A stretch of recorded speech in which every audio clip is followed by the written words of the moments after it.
After years of being the forever dungeon master, due to friends and family either not having the energy to lead a party through a monster-infested dungeon or simply lacking the confidence, finally snapped, and with the end to my final campaign coming to a bittersweet end, for once had time on my hands to browse around for different tables to join. A lot of these games were only a handful of sessions long due to the works. Scheduling issues and a general disinterest for the game claimed many souls through my journey as a player, even me on occasion, as at the time I didn't realize how absolutely dependent I was on generic high fantasy styled games. What can I say? I just like cute characters fighting bandits and claiming dragon bounties on the regular. And anything with more intrigue than that is gonna have me scrolling Twitter for half the game. Whoa, our characters are gonna get to do their taxes? At that point, why don't I just go do my taxes in real life? Haha, alright, see you all next week. Today was a lot of fun, by the way. But considering that all these games were D&D 5e, a system notorious for killing low-level adventurers if they so much as look at an ooze monster the wrong way, lasted just long enough for me to get a few funny stories of all my characters and the short-lived paths to their early deaths. But first we gotta take a moment to thank today's sponsor. Larsen's Ledger is a brand new book on Kickstarter aiming to enrich your players' inventories with over 300 handcrafted magic items for D&D 5e. If you've been a fan of Loot Tavern's previous works, both on their Patreon or in their collaboration with Heliana's Guide, this Ledger adds on top of that and more. From new subclasses like the Brewmaster Barbarian and Way of the Artisan Monk, all the way to my personal favorite part, craftable familiars that can always be pieced back together if your DM gets a little crazy with the fireballs one day. All these items level up alongside characters, keeping players feeling powerful, and campaigns running smoothly so nobody needs to waste an hour haggling with the shopkeep for item supplies. You can grab the core book and more using the link down below, but with that said, let's get right back into the video. The first was an Elder Scrolls themed game that had our party start off as prisoners to a pirate crew. Apparently slavery is alive and well in the city of Anvil, with anyone lacking a bodyguard being bagged and sold across the continent by the end of the week. Kenny was a fledgling wizard with the ability to summon powerful minions to destroy everything in their path, including him. Yeah, so the spells said they could be bossed around, but I liked the idea of losing control and having flaming giants hunt him down in the heat of combat. So I purposefully nerfed the kid by having his entire power revolve around burning himself.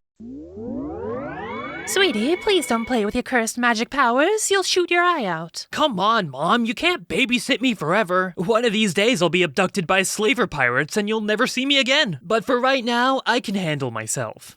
Pew! Clink. Ah, my eye! And that's why he always has hair covering his eyes. I told the DM that with the nearly 50% chance that anything I do will come back to bite the party in some way, it'd probably be a good idea to balance fights with that in mind, at least until the curse was removed. During our prison escape against the pirate crew, Kenny shot himself with a firebolt and summoned an elemental that chased him around like an episode of Tom and Jerry. Kenny, what in oblivion are you doing? Sorry, magic's got a mind of its own sometimes, am I right? Unsummon that monster and cast something useful, or we're throwing you overboard if we survive this. Yeah, sure, I'll get right to the bottom of that.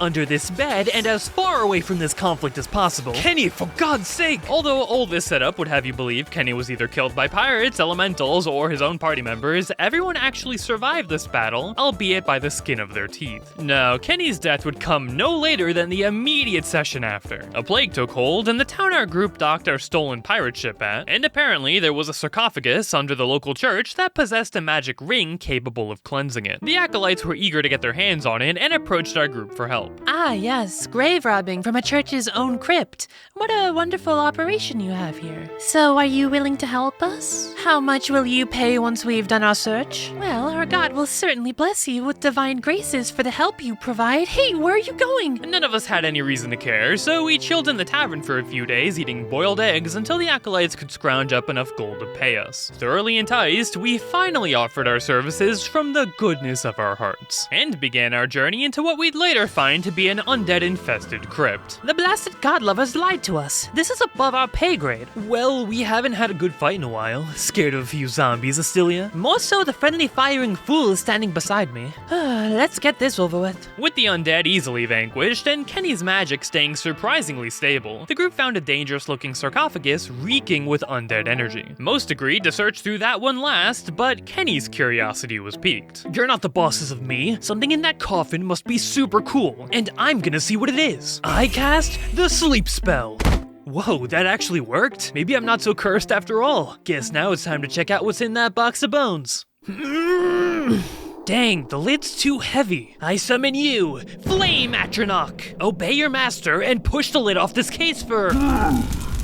me. Ah yes, alone with a rampaging fire elemental trying to crush your skull in. How could this possibly get any? Ooh, you insolent child. You defiled my grave, and now will defile your very being. Consider your soul forfeit in exchange for this transgression. The ghost could phase through walls and was just as fast as Kenny, making escape completely futile. And trapped on both ends by rampaging monsters, had his soul eaten and body pounded into oblivion. Literally. Later on, the others would awaken to notice the traumatizing carnage, and abandon the remainder of the quest without a second thought. For a kid as cursed as him, it's ironic the main reason Kenny died was because his magic actually worked. And to this day, the mage remains plastered to the stone floor of the cursed crypt. A fitting place to rest for someone as magically challenged as him. I excused myself from the game a few sessions later as the political intrigue began taking bites out of my psyche, and later jumped aboard an Out of the Abyss campaign run by the one and only Davy Chappie, LARPing king and full-time DM for hire. This game was absolutely brutal and I loved every second of it. Cadence was the de facto mom of the party, helping mediate arguments, make callouts in combat, and take the blame whenever a plan would wind up getting someone killed. Her and the party fought against violent cave dwellers, escaped abyssal horrors beyond comprehension, and evaded more slavers in the form of drow hunting them down like they had a 5-star bounty on their heads. One of the last accomplishments Cadence would live to partake in would be the stealing of a boat to cruise off to freedom. But the Underdark doesn't reward success, it challenges it. Huh?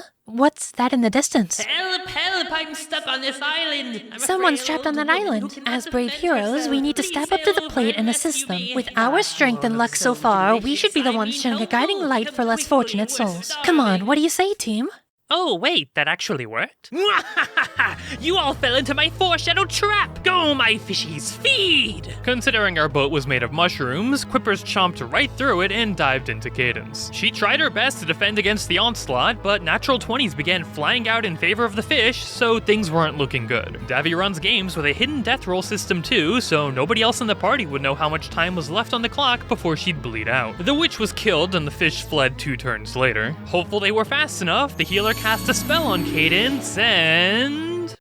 Yep, I rolled a 5 and a natural 1, which means the swarm bit through a major artery and this girl was long gone. The party at least valued Cadence enough to bury her the next time they found land, so comparing this to the Kenny situation, I'd say it's a win. Wrapping up that campaign, the group shifted gears and took to a more roleplay-oriented module in the wizarding world of Strixhaven. Basically it's Harry Potter, but with teachers that regularly get their students killed if they do poorly on a lesson. And giant magic-proof bugs appearing every handful of sessions to deliver a FNAF-level jump scare in the most random places possible. I swear, at one point we went to hit the showers after a sporting tournament, and this behemoth just appeared out of nowhere and lunged at us from behind the lockers. They're menaces to society. Considering this campaign is still ongoing, I can only report that as of today, a bug monster has not been the killer of my character, Mio the Magical Chef. Although I'm sure one will eat her alive eventually, the school itself has killed her more times than any villain ever could. Session 1, and her teacher had her stick her hand into a jar of scorpions, filling her up with lethal doses of venom and having her convulse on the ground.